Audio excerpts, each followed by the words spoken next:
Recuerdo, ¿no? Yo sé que es tedioso, versículos y todas esas cosas, entonces están escritos ahí, un pequeño bosquejo. No voy a mirar todo eso porque nos llevaría, ya con los hermanos hace 20 horas que estamos hablando, 20 horas de clase y estamos hablando de este tema. Así que en 20 minutos te decís mucho. Pero por lo menos lo esencial vamos a tocarlo. Y bueno, estoy agradecido de la invitación y la bendición de conocerlos, que Dios les bendiga.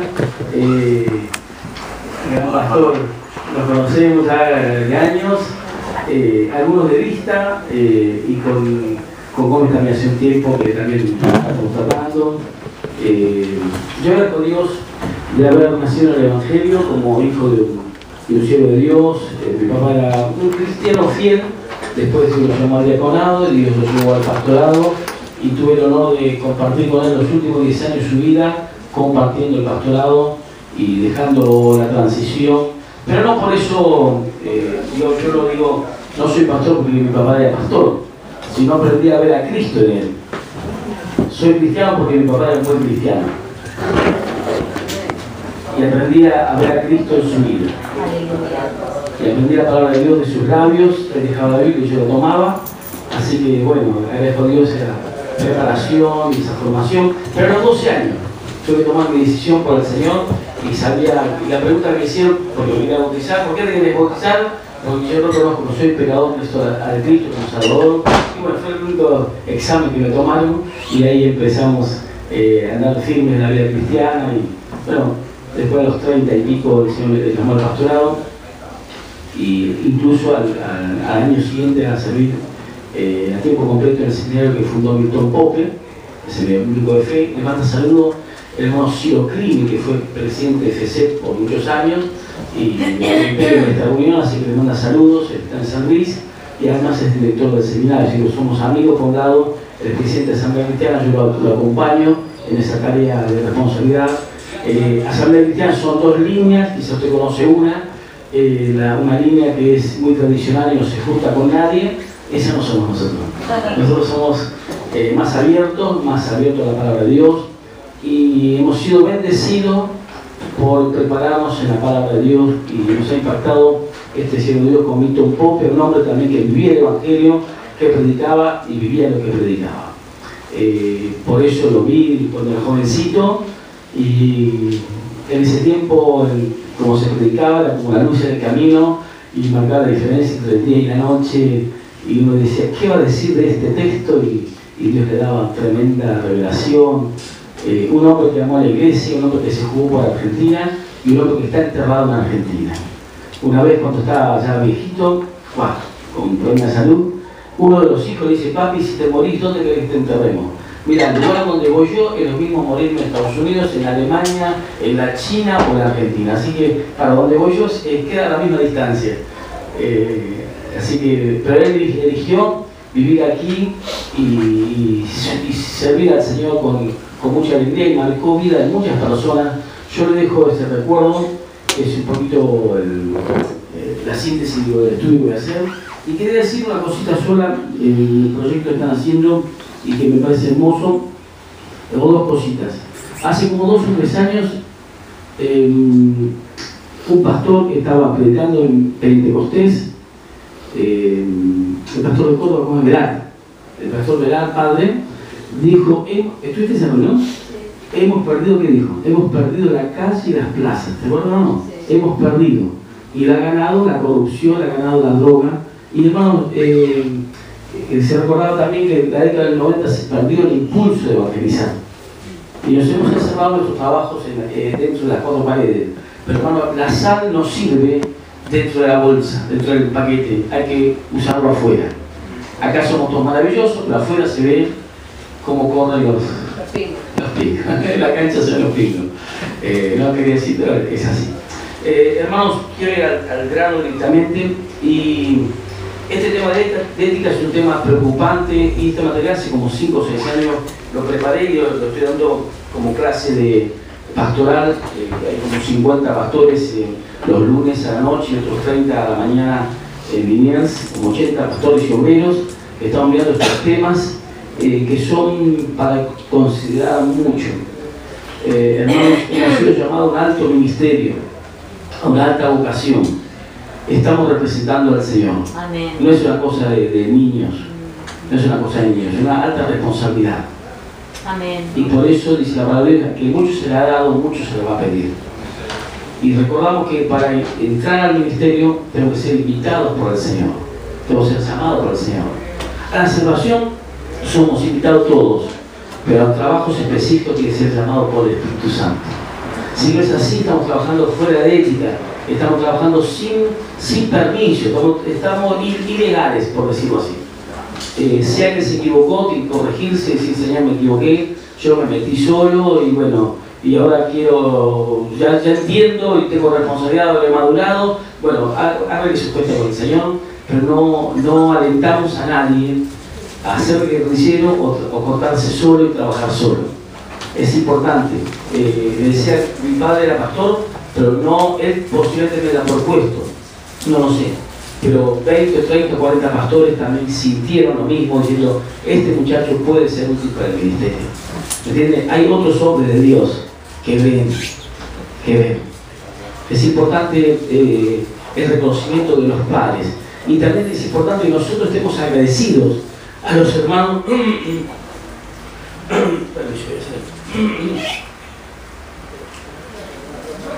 a los padres espirituales que nos abrieron las puertas para servir juntos. La obra de Dios es muy grande, hermanos. Me admiro que de 20 siervos, nosotros 20 siervos de Dios, siervos de Dios, aquí. Pero hay muchos más, hay muchos más. Hay muchos más pastores, hay muchos siervos. La iglesia es una familia muy grande en todo el mundo.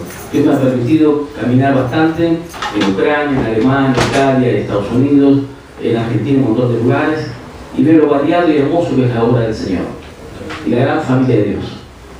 No todos somos iguales, pero todos somos hermanos. Todos tenemos una misma identidad, todos tenemos un mismo Padre, un mismo Espíritu. Amén. Yo quiero ir al grano con lo que está en ese cuadernillo para aprovechar el material. Y el texto más importante, el consejo más importante que Dios a través de Pablo le da a Timoteo, está en 1 Timoteo capítulo 4, 16, la citado ahí arriba.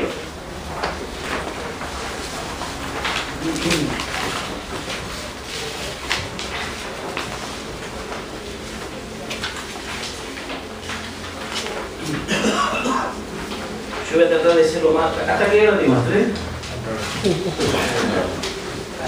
Son 12 y 20, no, 12 y 20. ¿Qué hora dedicamos? ¿Menos cuarto? ¿20 minutos está bien? ¿Media hora? Dedicamos la llave. ¿Media hora? Bárbaro. Entonces, el texto ese es importantísimo. Fue el mejor consejo que dio Pablo como padre espiritual a su hijo espiritual. No olvidemos que Timoteo se encuentra con este siervazo de Dios cuando tenía 16, 15, 16, 17 años. Invitado por el cielo de Dios. Ya Pablo era famoso, por decirlo así. Dios había usado su vida para hacer un milagro en la zona. Pablo no se robó la gloria en esa oportunidad, sino cuando la gente lo quería hacer un sacrificio, y ya estaba el sacerdote con las procesiones, con el custodio y todo. Dijeron, no, por favor, no se equivoquen, somos hombres como ustedes, Pablo y Bernabé. Nosotros no sé qué hubiésemos hecho. Y bueno, ¿qué va a hacer? Señor, es para ti la gloria, pero de paso hágame algo. No. ¿Qué principios que tenía el cielo de Dios? Y por no llevarse la gloria, no robarse la gloria, notemos también que en otra oportunidad Pablo dice, he trabajado más que otros apóstoles, pero no fui yo, sino la gracia de Dios conmigo, por no robarse cámara, no robarse la gloria, Dios lo usó hasta el final de sus días. Y el proyecto de Pablo era terminar con gozo su ministerio, su trabajo, y Dios le concedió ese deseo, ¿no? Terminar victorioso, arriba, no derrotado. A mí me da pena, hermanos, encontrarme con personas, siervos de Dios, que en un pasado sirvieron al Señor, pero hoy están en cuarteles de invierno. A mí me da algo, no sé qué sienten ustedes, cuando ven un pastor que fue usado, o un siervo de Dios que tremendas campañas y hoy no está haciendo nada, y está desanimado. El Dios no usa esa herramienta. Y nosotros tenemos que animarnos unos a los otros. Tenemos que alentarnos, decir, hermano, por favor, dale. Yo puedo hablar de un montón de situaciones. Les cuento una sola. Un hermano que había sido misionero en el norte y por H por B, y las políticas evangélicas y diplomacia y todas las tonterías, y bueno, lo desplazaron y volvió, tuvo que renunciar y volvió mal, y estuvo aplastado, lo vuelvo a encontrar, y un día le digo, yo estaba coordinando el seminario en ese momento, y me dice, mira Juancito, ¿dónde estás vos? Mira dónde estoy yo. Digo, pero Juan Carlos, el ministerio que Dios te dio, ¿qué pasó? ¿Qué ministerio? No sé, estaba mal, no tenía trabajo, no tenía nada. Para colmo le ha prestado su casa cuando se fue a las misiones a un pseudo pastor que se descubrió que era homosexual y se quedó a la casa. Por eso esto es tema de ética, hermano, porque todos somos buenos y santos aquí, pero hay que ver qué hacemos afuera, qué hago yo afuera, cómo me comporto. Por eso te aconsejo, cuídate de ti mismo, cuida tu comportamiento. ¿Amén? Y me recuerdo a ese pastor que no había forma de hacerlo entender, y profesor del seminario y todas esas cositas. Digo, bueno, le quedó la carga y seguí orando. Y un día me lo encuentro, él salía del seminario, yo estaba entrando en Rivadavia, allá en Liniers, en la calle. ¿Qué tal? Estoy un día. Y digo, ¿se lo digo o no se lo digo? Y bueno, en el nombre del Señor. Digo, Juan Carlos, discúlpame, ¿qué le vamos a decir al Señor cuando estemos en su presencia? Que Él te dio tantos talentos y no los estás usando, algo así. Bueno, Juancito, gracias, está bien. Bueno, chao. Entonces, cambió de tema enseguida. Pero a veces las cosas nos golpean y no reaccionamos o no nos gusta y queremos esquivar el culto, ¿no? Al día siguiente, la esposa estaba trabajando en el seminario y me saluda llorando. No sé lo que le dijo a mi esposo, pero quiere volver al ministerio, gloria a Dios. Y hoy está sirviendo a tiempo completo otra vez en el seminario. No sé qué entiende, hermano.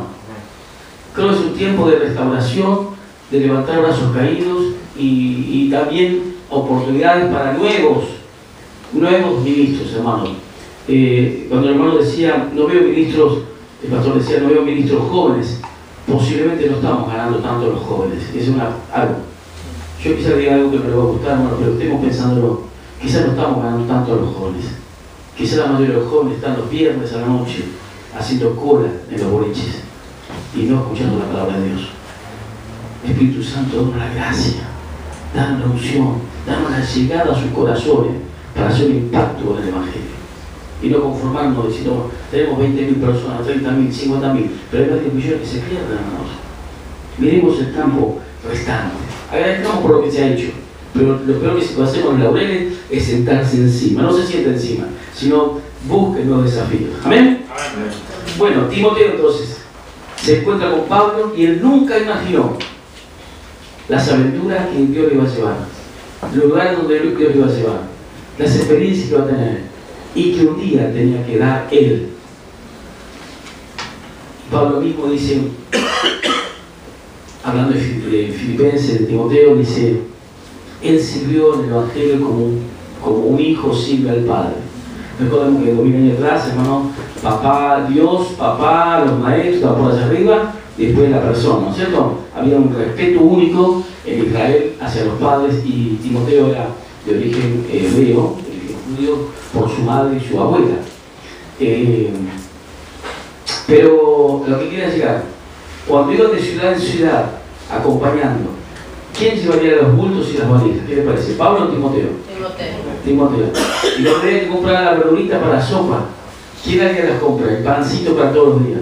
Timoteo. O buscar un alojamiento, Timoteo, ¿no es cierto? Y así.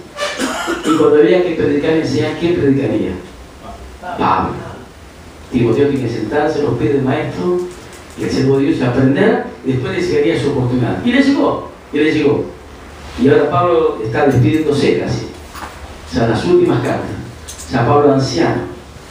Por eso puse hijo. Le habla de parte de un siervo de Dios experimentado. Se le acuerda que tenía 65 años, por así. Así que en ese tiempo era re tan anciano. Ya a 65 años, ya 70 morían. No había tanta supervivencia de vida como ahora. Y escribe estas palabras y se busca Timoteo. Entonces leemos capítulo 4, 1 Timoteo 4, 16 de la Biblia, que dice así: ten cuidado de ti mismo y de la doctrina, persiste en ello, pues haciendo esto te salvarás a ti mismo y a los que te oyen. Hermanos, se ha considerado Se ha considerado que este es el mejor consejo que Pablo pudo dar a él, a Timoteo y a todas las generaciones de siervos de Dios. Cuidar tu conducta, cuidar tu comportamiento. Lamentablemente, hermanos, uno puede escribir con el brazo y borrar con el codo, ¿no es cierto? ¿Sí? Porque la forma de vivir o el carácter de uno quizás lo descalifica como siervo de Dios. Entonces tengo que cuidar también nuestro carácter, hermano. Yo ruego al Señor de envejecer, pero nunca llegar a ser un viejo verde. Envejecer en la gracia de Dios. Y quizás Dios me cambie el trabajo, eso puede hacerlo el Señor. Quizás no esté corriendo a 200 como he corrido otras veces, por la salud, por las achaques, pero Dios te va dando la gracia de hacer la obra de Dios y terminar con gozo, con alegría, cumplir la tarea que Dios me encomendó. Amén. Por eso me inquietó este estudio. Entonces, la pregunta que hago es, ¿qué autoridad moral y espiritual tenía Pablo para dar este consejo? Cuida tu comportamiento. Y se me ocurrió dar una vuelta por su vida, y voy a ser breve. Lo primero que él dice, o le dice a Timoteo, tengo una conciencia limpia delante de Dios. Ese es el punto número 1. Así no sé cómo está. Pero es una nota de esa. Yo tengo una copia, parecía, no sé si seguir los modos. En la letra, el ejemplo, no es sí mismo. Me recuerda, ¿sabes qué, hermanos? Hace unos años en la campaña Sol sin droga, había un jugador famoso que le decía a los jóvenes, no te drogues, pibe, porque la droga te hace mal, la droga te mata. Y él lo tenía que meter unos carbadientes en los ojos porque estaba repasado vuelta.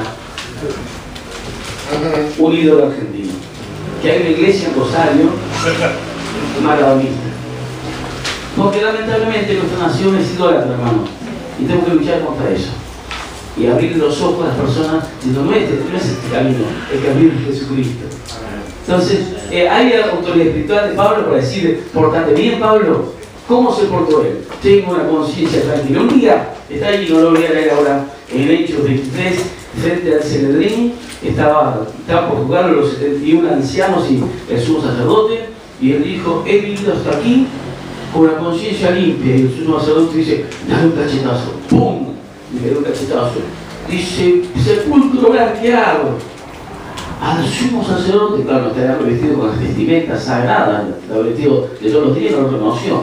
Pero Pablo le dijo lo que tenía en su corazón. Pero cuando le dijo que era el sumo sacerdote, no, por favor, disculpen, lo que dije, pero perdóname, no sabía, hermanos, que era el sumo sacerdote. O sea, se enojó, cumplió lo que él decía, iraos, pero no pequéis. Porque hay que respetar las autoridades por más que estén equivocadas, hermanos. Una enseñanza que él va a dejar en el capítulo 13 de Romanos. Dice, tenemos que respetar las autoridades. Te guste o no te guste, como gobiernan, ora por ellas, ora para que haya paz, pero hay que respetarlas. Hermanos, eso nos va a abrir la puerta, ustedes lo saben, cuando usted respeta las autoridades. Y no les cuento lo que pasó con otro intendente, acá se habla de intendente bueno. Un grupo de pastores no sé en ciudad, lo invitaron el intendente a orar, y un pastor ora con toda unción, dice, Señor, saca la corrupción, limpia todo.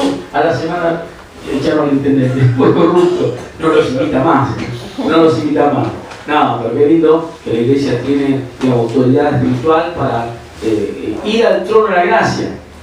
Pero si ese que ora sería un pirata disfrazado, y el diablo se ríe, hermano, y Dios dice, no te puedo escuchar, hijo mío, estás mal, estás equivocado, no te puedo escuchar porque tengo un problema acá con los ángeles, se me revela todo el cielo si yo te respondo y vos andás torcido. Entonces, hermano, no le demos letra al diablo y démosle gozo y alegría al corazón del Señor. Que vea siervo de Dios comprometido, jugado por Cristo, centrados en la verdad. Hermanos, nuestra moralidad y ética se basa en el carácter de Dios. No es lo que el mundo piensa. El mundo va cambiando todos los días.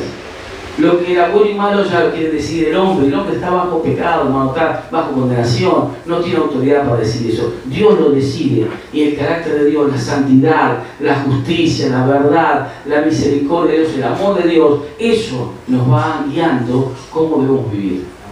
Y si nos parecemos a nuestro Padre, a menos que el Señor nos diga, ustedes son el otro Padre, ¿no? por los mentirosos. Si nos parecemos a nuestros padres, tenemos que tener lo mismo, hermano. Es el desafío que tiene el Espíritu Santo en formarnos a la imagen de Cristo. Por eso, volviendo a Pablo, ¿qué autoridad moral tenía? Mi conciencia no me acusa. Es un asunto para pensar, ¿no? Si la conciencia ha sido acostumbrada al pecado, no es una guía firme. Pero si la conciencia ha sido lavada por la sangre de Cristo, ya está reseteada, ya está bien, y te está avisando, la voz de Dios nosotros te está diciendo, Juancito, a mí me pasa bastante seguido, ya no tanto, cuando a veces digo algo de más, o hablo de más, o hablo equivocadamente, o critico de más, y ahí siento ahí, ay Señor. Ya me ha pasado, no sé si ustedes pasó. Pero está Pedro. Me comprenden, hermanos. Entonces, escuchar la voz de Dios, escuchar la voz del Espíritu Santo que nos dice: esto que hiciste no me gustó, esto que hiciste, esta palabra la dijiste mal, hablaste sin mucho amor, hablaste sin mucha consideración de tu hermano, hablaste no estando él para defenderse. Entonces, tengo que tener mucho cuidado, hermanos. Amén. De usar la lengua para bendecir, para decir la verdad, para proclamar el Evangelio, para proclamar el amor de Dios y no para herir o golpear a otros. Amén. La conciencia. Otra idea en el punto B: ¿cómo trató a las personas? Y ahí viene el trato con Timoteo. Ahí en 2 Timoteo 3:10 lo quisiera leer si no le molesta. Yo voy a hacer lo más breve posible, pero la palabra de Dios tiene que hablar. Y yo estoy predicando en la iglesia este tema de los tiempos peligrosos, de gente con apariencia de piedad, gente que quizás está entre nosotros pero no son cristianos. El mundo ni hablar, pero que pase, ¿no? Dice, evitar a estas personas. Pero tú, versículo 10, has seguido mi doctrina, conducta, propósito, fe, longanimidad, amor, paciencia, persecuciones. Persiste en lo que has aprendido. O sea, el mundo puede ir desviado, pero tú eres un siervo de Dios. Toma esa palabra, pero tú. Otros pueden hacer lo que quieren, pero yo soy un hijo de Dios, un siervo de Dios. Yo voy a hacer lo correcto, voy a hacer lo que le agrada al Señor. Un día, hermanos, es necesario que todos estemos frente al tribunal de Cristo. Una vez estamos anunciando que los días de estudio iban a dar ese tema, y un hermanito que recién venía desapareció. O sea, el culto del domingo aparecía, pero el estudio bíblico no apareció más. Justo anuncié, y yo le vi la cara, hermano, a ver si uno tiene algunas observaciones, y vi la cara que como que le golpeó. Vamos a hablar del tribunal de Cristo, tenemos que dar cuenta, tenemos que rendir cuentas, hermanos, somos administradores o no. ¿Qué les parece? De lo bueno y lo no tan bueno, de los foul. ¿Qué es un full? Un full en el fútbol. Es algo, una falta, ¿no es cierto? Quizás no llega a ser pecado, pero es indigno de un siervo de Dios. Entonces, yo tengo que dar cuenta de las obras que hice. Y cuando habla de obras, habla de cosas brillantes, habla de cosas impactantes. Dios es celoso de buenas obras. A veces no prestamos atención, como el contraparte con el catolicismo. Entonces, mira, mencionaba las obras. No, hermano, las acciones del cristiano y de la iglesia y de los pastores tienen que impactar a la sociedad. Eso está diciendo. Algo que tiene un brillo tremendo. Que dicen, qué bárbaro, esta gente. Hermano, los primeros cristianos eran conocidos por su carácter, por su conducta, porque no se acercaban a los juegos violentos, no participaban de esto, no participaban del otro, no participaban de aquello, pero sí se amaban, se ayudaban. Hermanos, ¿sabe usted que la ayuda al prójimo surge con la iglesia, hermano? En Israel si era judío, sí, pero si no era judío, por algo está la palabra del buen samaritano, olvídate. El judío se levantaba a la mañana y decía: te agradezco, Padre Dios, creador del cielo y la tierra, porque me hiciste un hijo de Israel, un hijo de Abraham. Y no me hiciste como estos, claro, que no me hiciste como estos samaritanos o estos goín, estos despreciados gentiles, y que no me hiciste mujer. Por eso, no, en serio, por el contexto de algunas restricciones que ponía, hay que entender en su contexto. Gracias a Dios que se ha superado eso en la mayoría de los lugares. No sé si los bautistas lo han superado. Que la mujer con unidad. Yo se le dije en Valdencia, así que amén. Peor todavía, ¿no es cierto? Y yo también cuando lo dije, hay mucho adicional y todavía estaba para la siglo XII mujeres predicando. Qué bueno. En Valdencia, siglo XII mujeres. Qué lindo, qué lindo. Ah, perfecto. Pensaba que no le daban lugar a las mujeres, no. No, gloria a Dios, hermano. En Cristo. ¿Cómo? Culto inclusivo. Qué bueno. No, lógico, no. Hermanos, son restricciones sociales o circunstanciales, y hay que tener en cuenta eso, sino no atajarse. Hemos despreciado al 80% de la membresía de nuestras congregaciones, dejarla sentada, en muchos lugares, ¿no? Dejarla sentada, durmiendo, mirando para que 4 personas hagan cualquier cosa, y Dios le ha dado talentos y dones a distintos siervos del Señor, y hay que reconocerlo. Cuando yo no estoy en la congregación, queda mi esposa, y cuando le pregunto, Alejo, ¿cómo está la cosa? Mejor que cuando vos estás. Así que hace todo lo que quiera. Gloria a Dios. Bueno, ¿cómo lo trató al joven discípulo? Vos conocés mi conducta, vos conocés mi comportamiento. Queridos míos, mucha gente dice que no existían escuelas bíblicas en aquel tiempo. Era la forma de enseñar el maestro-discípulo. El discípulo le conocía hasta el olor a chivo, hablando en criollo, hermano. O sea, si en privado era una cosa y en público era otra, se da cuenta enseguida que el discípulo se iba. ¿Me comprende, hermano? Tantos años, por lo menos 10, 12 años trabajando junto con Pablo, y Pablo te dice, vos me conocés muy bien, vos sabés cómo yo me comporto, vos sabés que si yo digo, esto es así, o sea, lo veo que la rectitud pasa por acá, mañana voy a acomodarme al otro. No practicaba mucho la diplomacia política el apóstol Pablo, ¿no? Un día se encuentra con Pedro y uno diría, pero el primer papa, ¿qué primer papa? No andaban conforme a la rectitud del Evangelio, a la sinceridad del Evangelio. Le dije algo que era de condenar y hasta a ver que lo contagiaron, dice. Le dije, Pedro, vos tenés derecho a hacer esto. ¿Cómo vas a herir a los hermanos? ¿Qué concepto de herir a los hermanos? ¿No? ¿Cómo vas a herir a los hermanos, Pedro? ¿Saben que con esa respuesta que está en Gálatas, la Iglesia Católica le hizo la cruz a Pablo, ¿no? Claro, pero los evangélicos toda la vida hemos echado en cara diciendo que no había primacía, no había papado, no había nada. Eran siervos iguales, eran hombres como nosotros que se podían equivocar, no se corregían unos a los otros.